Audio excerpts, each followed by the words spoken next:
ধন্যবাদ আপনাকে। আপনারা নিশ্চয়ই জানেন British Bangladesh chamber of commerce আমাদের ইউনাইটেড কিংডমের প্রতিটি জায়গায় আমরা আগামীতে এই ধরনের রিজনাল করার জন্য বোর্ড অনুমতি দিয়েছে। আমাদের 10টা রিজন হবে আগামীতে। আজকে আমরা চতুর্থ আমরা এই যে আপনার এই প্রোগ্রামটা আমরা করলাম লুঠনে, এই রিজনটা এখানে যিনিকে আমরা দায়িত্ব দিয়েছি প্রেসিডেন্ট হিসাবে, উনি একজন ডাইনামিক, ওনাকে সবাই চিনেন, শানুর খান সাহেব। ওনার এই এরিয়াতে আমরা আজকে এসে দেখলাম ওনার প্রতি যে এখানে বিজনেস কমিটি যারা আছে সবাই যে ভালোবাসা দেয়। আমরা মনে করি আমরা যদি এই ধরনের নেটওয়ার্কিং প্রত্যেকটি জায়গায় কাজে লাগাতে পারি, ভবিষ্যতে এই British Bangladesh chamber of commerce একটা আইকনিক এবং বাংলাদেশ কমিটির কাছে একটা আইডল হিসেবে দেখা যাবে। ধন্যবাদ আপনাকে। ঠিক একটা অর্গানাইজেশনের মধ্যে বিভিন্ন অর্গান থাকে, সেই অর্গানের নাম হলো রিজিয়ন। তো আজকে আমরা এই যে একটা রিজিয়ন তৈরি করলাম, এটা আমার মনে হয় যে এটা একটা বডি পার্টস।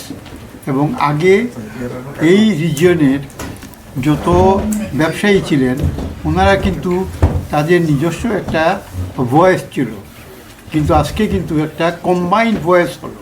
এই ভয়েসটা হলো যে voice of the business community, এবং এই ভয়েসটা হবে একটা শক্তিশালী ভয়েস, এবং একজনের ভয়েস কোনো সরকারি শুনে না। সুতরাং কম্বাইন্ড ভয়েস যখন বের হয়ে আসবে তখন সরকারিও শুনবে, সবাই শুনবে।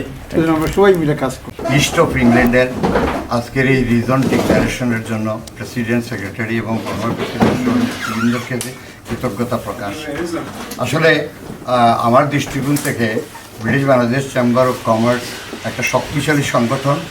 এই সংগঠন থেকে আমি দেওয়ার চেয়ে আমি মনে করি আমার কর্মীদের দেওয়ার অনেক জায়গা রয়েছে। আমি চাই তাদেরকে নিয়ে, যারা এই সংগঠনের সাথে সম্পৃক্ততা করবেন, তাদেরকে নিয়ে আগামী দিনে প্রজন্মকে কীভাবে আকৃষ্ট করা যায়, তাদেরকে নিয়ে কিভাবে আগামী দিনের উদ্যোক্তা তৈরি করা যায়, এই সংগঠনকে আমি ধন্যবাদ জানাই। তারা আমাকে এই সুযোগ করে দিয়েছেন। আমি এই কাজ করার জন্য আমি মহান আল্লাহ পাক রাব্বুল আলামিনের কাছে শুকরিয়া আদায় করি। আমি সবার সহযোগিতা সাহায্য নিয়ে এই অর্থ এলাকার ব্যবসায়ীদেরকে নিয়ে ব্যবসায়ী সংগঠন হিসাবে এটাকে প্রতিষ্ঠিত করব, এই দায়িত্বটা পালন করতে পারি। অবভিয়াসলি এটা বিজনেস সংগঠন। এই অত্র এলাকা ইস্ট অফ ইংল্যান্ডে যথেষ্ট বিজনেসম্যান রয়েছেন বিভিন্ন সেক্টরে। আমরা তাদেরকে নিয়ে, এই বিজনেসম্যানদেরকে নিয়ে ঐক্যবদ্ধভাবে আগামী দিনগুলোতে কীভাবে বিজনেসের উন্নয়নের জন্য কাজ করতে পারি, তাদেরকে নিয়ে আমরা তাদের মতামত নিয়ে, তাদের মতামতের ভিত্তিতে আমরা ইনশাআল্লাহ কাজ করব সেন্ট্রাল কমিটির পরামর্শ অনুযায়ী।